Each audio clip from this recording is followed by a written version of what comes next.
Hi, everybody. Welcome to another podcast of the Essential Pedagogy podcast. I am so excited today. Let me tell you why. It is still summer. I'm excited. I still got a little bit left. I hope everybody had a good holiday. We had Juneteenth, we had 4th of July, and hopefully you guys had a very safe weekend and you got time to spend with your family and you guys were able to see fireworks, have cookouts, and all that jazz. I know that it has been a while since we have had opportunities to really get together and do this and do it without a lot of fear of getting sick and gathering. So we've had like record breaking gatherings in downtown Dallas, and it was really fun. We had some fun times. But I want to talk to you guys about education. Of course, you know, my podcast is about the public education system, and it is for the purpose of bridging the gap between insiders and outsiders of our community of education, public education, to help build compassion for one another. I am now in a society now that we see lots of different pictures of education, of students, of parents, administrators, and it's really, really hard to sometimes figure out what's real, what's not, what is exaggerated, what's not, how should you interpret some of your experiences with public education, and so I'm helping people to kind of get through some of these things, and for us to all be better stewards of our children, basically, because they are our future. And we, in order to have a better society, we need to have better people, healthier people going forth with the good things that are in store. There have been some couple of things that have happened as far as laws and things like that. I mean, this country is quickly changing. Affirmative action. We have some pieces of affirmative action just, we fall apart. And we have a lot of people who have thoughts on that. And it does affect public schooling in the higher education realm. But just how much is really debatable. And hopefully, um, this will make other institutions stronger and more vibrant and more competent, so that all of our students will have an opportunity to excel to the best of their ability.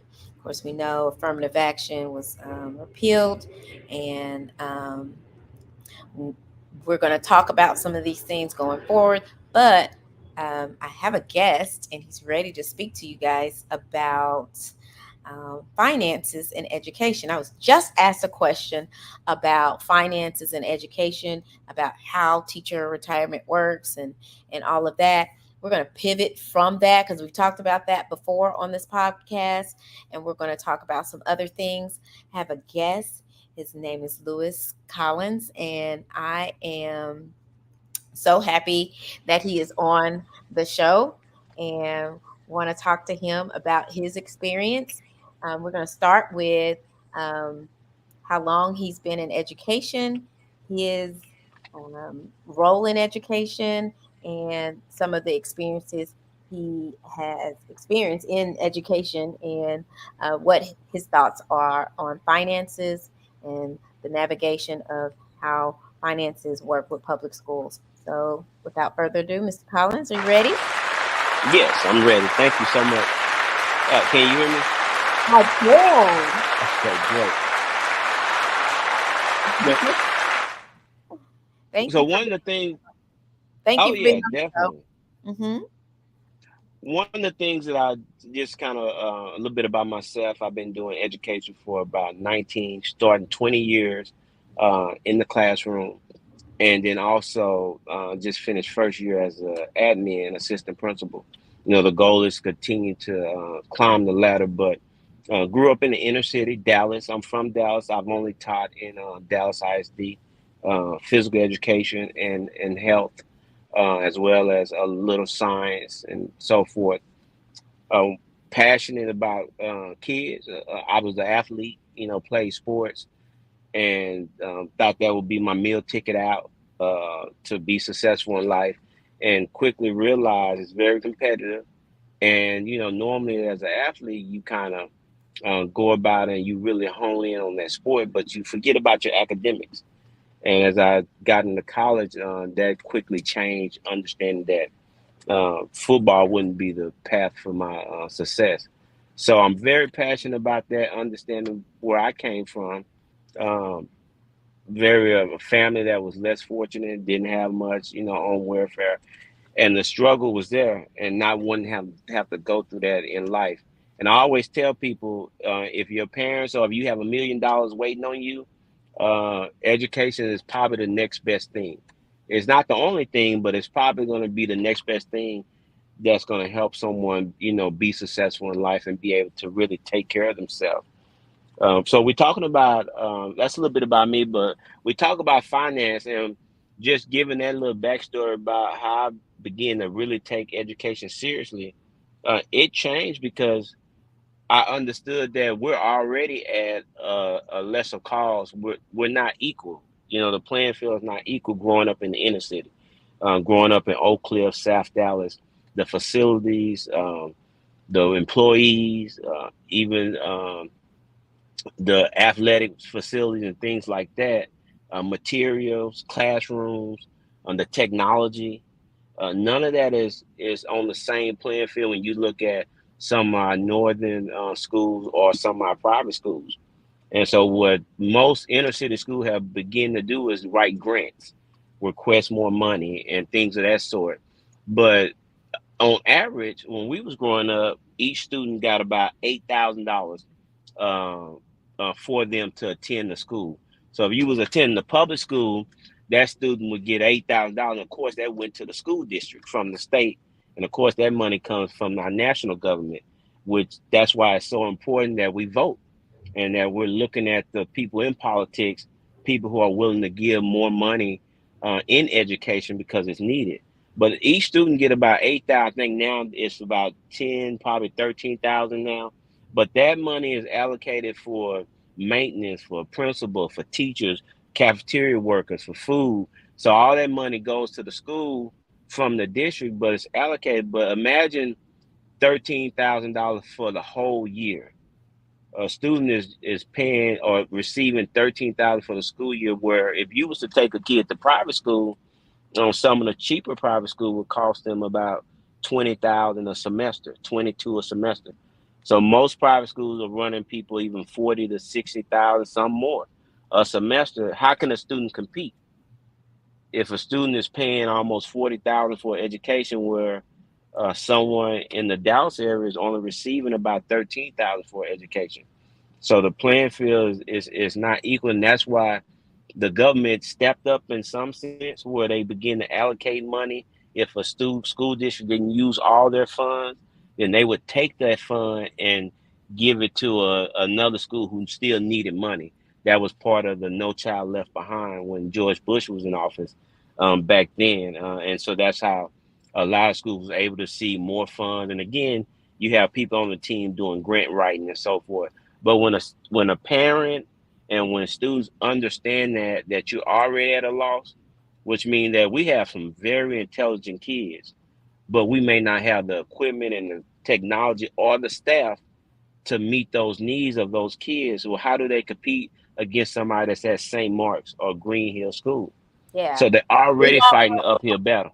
yeah, like we won't have like 3D printing machines in every science classroom and stuff like that. Talk to me about Mr. Collins, about how attendance coincides with funding. Yeah, so attendance, if students are not in school, we lose money. If we just had a pandemic that happened, and we had to find a way to make sure that the kids was logging in because everybody was online. You had to log in. We had to do attendance that was important. That we were still giving an account, which means that if students are not coming to school, or let's say you had a school that had 400 kids, and then they end up 2 3 years later they only have 200.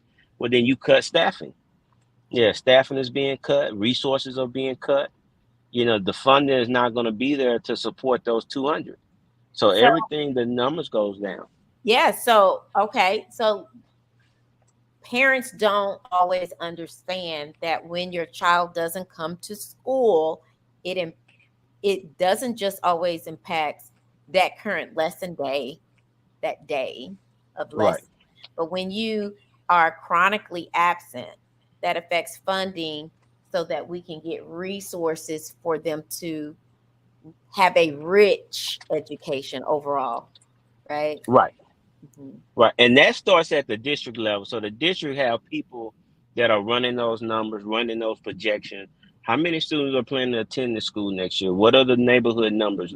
How many people reside in the area? What have the numbers showed over the trend? What have the trends been over the last few years? Because we know now most people have choices. Schools are becoming like grocery stores or any other marketing place. They're advertising now because you have charter schools and you have choice schools. Even within the same district, they're competing for those students.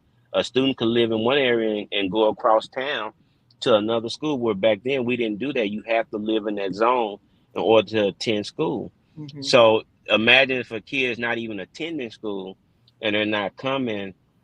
Yeah, it hurts us big time. It hurts the whole district, and the district have to make those decisions of how much money they will allocate, how much resource they're allocating. And resource, you're talking about teachers, you're talking about computers, laptop, Chromebooks. You're talking about other staffing, psychologists, counselors. Some schools don't have a counselor, or they're only at a on campus half the time. Librarian. Some schools don't even have one because they're saying the numbers are too low, or you may have to share that librarian with another school, and so you lose those positions. I know the school I work at, we don't have a librarian, and we're not going to have one this year because the numbers are low. And so the kids don't go to the library. They don't get to check out books. They don't have time how to research for materials and write papers and stuff like that in the library. So talk to me, like, so what grade level are you? What school? Not exactly the name of the school, 'cause you might want to keep it private. But what grade level are you when you're talking about? We don't have a librarian. We don't have a media specialist. That's what they're called now. Right, right. Yeah, so I'm K5, pre-K5, early childhood through fifth grade, Okay. and I'm in the southern Oak Cliff area. That's been around for years, and Yeah. they've always, back in the day, it was a prestige school. You That's where you had over 800 kids, Hmm. and now we have about 200, right at 200. And what's happening in the South Dallas Oak Cliff area? A lot of people are moving out. The parents are getting older. The kids have left and moved farther south, farther north, and so most of the kids we have are going to be um, generational kids. Their mom went there, their grandmother went there, and now they're going. Their older sibling went there, but they don't live in the neighborhood. The homes are getting older and dilapidated, and so we don't have any buses that come to our school. And we don't have any really apartments around the neighborhood. So that affects the numbers of students that we receive, and that's kind of, I'm in what we call a generational neighborhood, where the kids kind of come there from generation to generation, not because they live in the neighborhood. Yeah. So we have a question. One of our viewers is asking, is the teacher's pay also based on the head count of schools? No, so teachers' pay is not based on the head count, but it affects how many teachers you can have. So the amount that they get paid is not based on that. whatever the district set for their salary, that's what they would get. And they normally set that number based on competitive other districts and what they receive for funding from the state. But if you projected to have 300 kids to come, but you only had 150, well, we got to go back to the drawing board because now we got to cut teachers. We don't have the amount of students that we thought we were going to have. So some teachers lose a job or they have to go find a job. And a lot of times districts are doing a good job at helping teachers find a job or placing them at a different school. But yeah, it doesn't determine their pay. Yeah. And we are sophisticated in forecasting. It didn't used to be that way, but Yeah. we're a little bit more sophisticated in forecasting. A lot of people don't understand that there's so many entities in school districts or so many departments. There's logistics, there's all types of things that make school work, right? So, Yes. Very political. Very political. The more you go up uh, in the district, you understand there's a lot of politics involved, especially when it comes to funding, when it comes to staffing. There's a lot of politics involved, and a lot of times we tell parents to get out and do surveys and vote and do these things, but some of that thing, some of you still have to do them. That's due diligence, but some of those things, eh, you can get out there and survey and say we don't want this school to close or we want this school to open. We want a school for this, and based on numbers and money and stuff, it won't or will not happen. You have a LeBron James who could go open up a school because he has the funding and the money to do it, or yeah. you have these mega churches now, they're opening up schools because they have support and they have funding from the state and they have funding from other people as well that helps the school to run as Mhm. well. So it kind of makes a big difference. Yeah, yeah, yeah. So talk to us more a little bit about like the school choice. I know you're kind of segueing into that and Hmm. about financing with the school choice, like the charter schools, things like that that compete with the public education sector. Yeah, so with the school choice, Michael Hinojosa, who just kind of retired and left the district last year, he really was a big push of this. The goal was everybody doesn't go to college, which we know that to be true. But how do we make sure every child can be successful? So now we brought about trade school. If y'all remember, Skyline was one of the few schools you could go there and get a beauty license and mechanic. So they was like, well, every school should have that. So we have schools that they're a regular comprehensive school, but also you can get a trade in business. You can get a trade in welding. Skyline still have their different clusters that you can go in. You got mechanic at different schools like Molina and Skyline. Pinkston has a law program that you can go through their school and receive, training in that field. And so now the goal is that if you apply and you live not in the zone, but you apply for that cluster or that trade, then you can actually go to that school. Not living in that zone, you have to get accepted in. And so that's what choice schools are. And they're starting them now. It used to be just started at high school. Now they're making them like these STEAM and STEM academies. They're starting them from kinder to eighth grade, where kids are applying even in the kindergarten to get to certain schools. So a lot of neighborhood schools are losing kids to these choice schools, and then you have charter schools that are very competitive in their academics and their salary pay for teachers as well. We're not just losing students; we're losing staff members too, Mhm. as well. So you have that, and now what's taking place, and we're going through this at my campus. We're marketing. We just got through doing. We met with a marketing team from I think Oklahoma, the district hired them to work with certain schools, like my school being an older school. And we talked about all the things we're doing. They shot a video shoot. They're posting that stuff on Hulu when they have commercial breaks, YouTube doing commercial breaks, little ads. And they're going to be marketing our school because we're trying to get our numbers up. And that's what districts are doing. They're marketing and they're competing. But we have two other schools that's right in the neighborhood where we're located. So we're competing against those same schools. And that's the thing. We're not just competing against charter schools to get students. We're competing against other schools within the same district. And you would think it wouldn't be the case, because of zoning. Yeah. But it is the case. Yeah. Yeah, and Catholic schools, and um, Yeah. just like you were saying, these mega churches are coming up with schools and things like that. Parents have a choice. They have a choice now. So, and that's the thing. And I I don't think know. I don't know if it's a bad thing. Like I feel it's like not a it's a bad good thing. thing. I think it's a good thing. But what makes things challenging is that the kids that we do have in the schools, the numbers that you do have that you're working with, um, we have to really inspire the parents to be the kind of parents that are so involved that they make sure the kids are coming to school, that they make sure that they're taking care of the supplies that are given to them to use by the district, and not, tear them up. Um, Right. Correct. Things Correct. like that, because then that cuts into the money for marketing, budgeting, you know, um, Correct. teacher numbers, not necessarily their salaries, but the number of teachers per child, per Hmm. classroom, that kind of thing. Um, so those are the kinds of things that I feel like, if you can afford private school, you're not in a position to transport your child from one place to another. Public school is a very good option, but we have to be very mindful that we have to be good stewards of this option, right? Correct. Correct. Yeah. So, Mr. Collins, I would love to continue this conversation with you, because I think you have rich knowledge on the money sector when it comes to how districts spend money in order to make our entire community more successful, as far as teaching our children.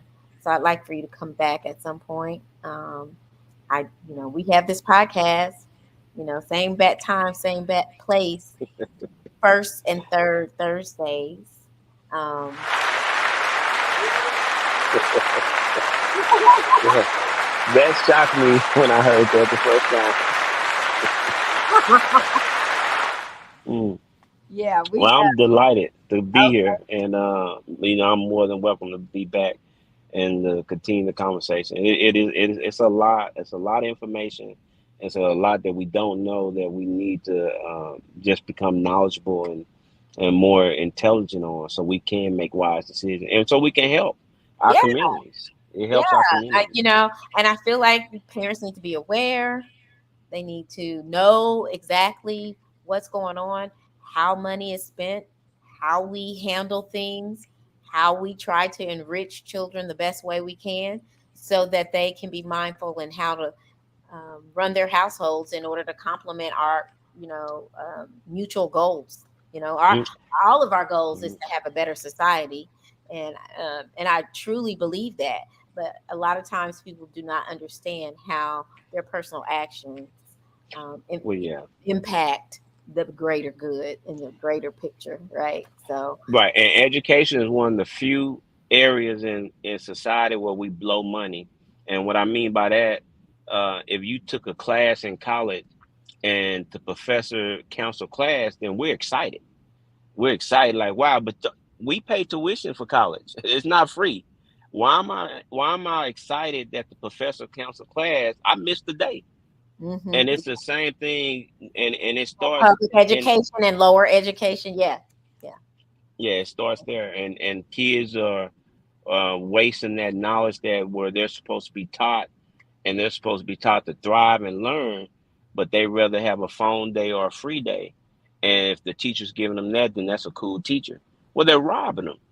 They're robbing them. And there's few kids that are saying, well, we're not learning nothing. There's some kids that want to learn.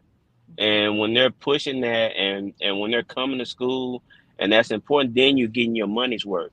And we know the kids don't understand that tax yeah, dollars, but the yeah, parents do. And yeah. we want them to. Yeah, kids are to be learning at school. And this is why this podcast is really geared towards parents and geared towards our, you know,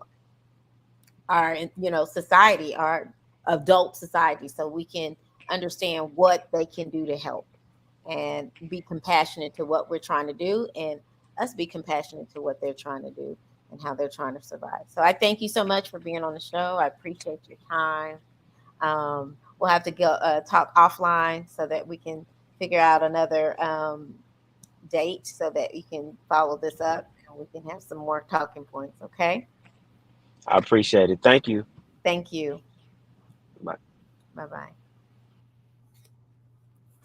Well, guys, thank you so much for paying attention to the show. Um, that was just a little bit of a snippet. We had a little bit of a late start because I had to reintroduce the podcast, let you know what it's all about.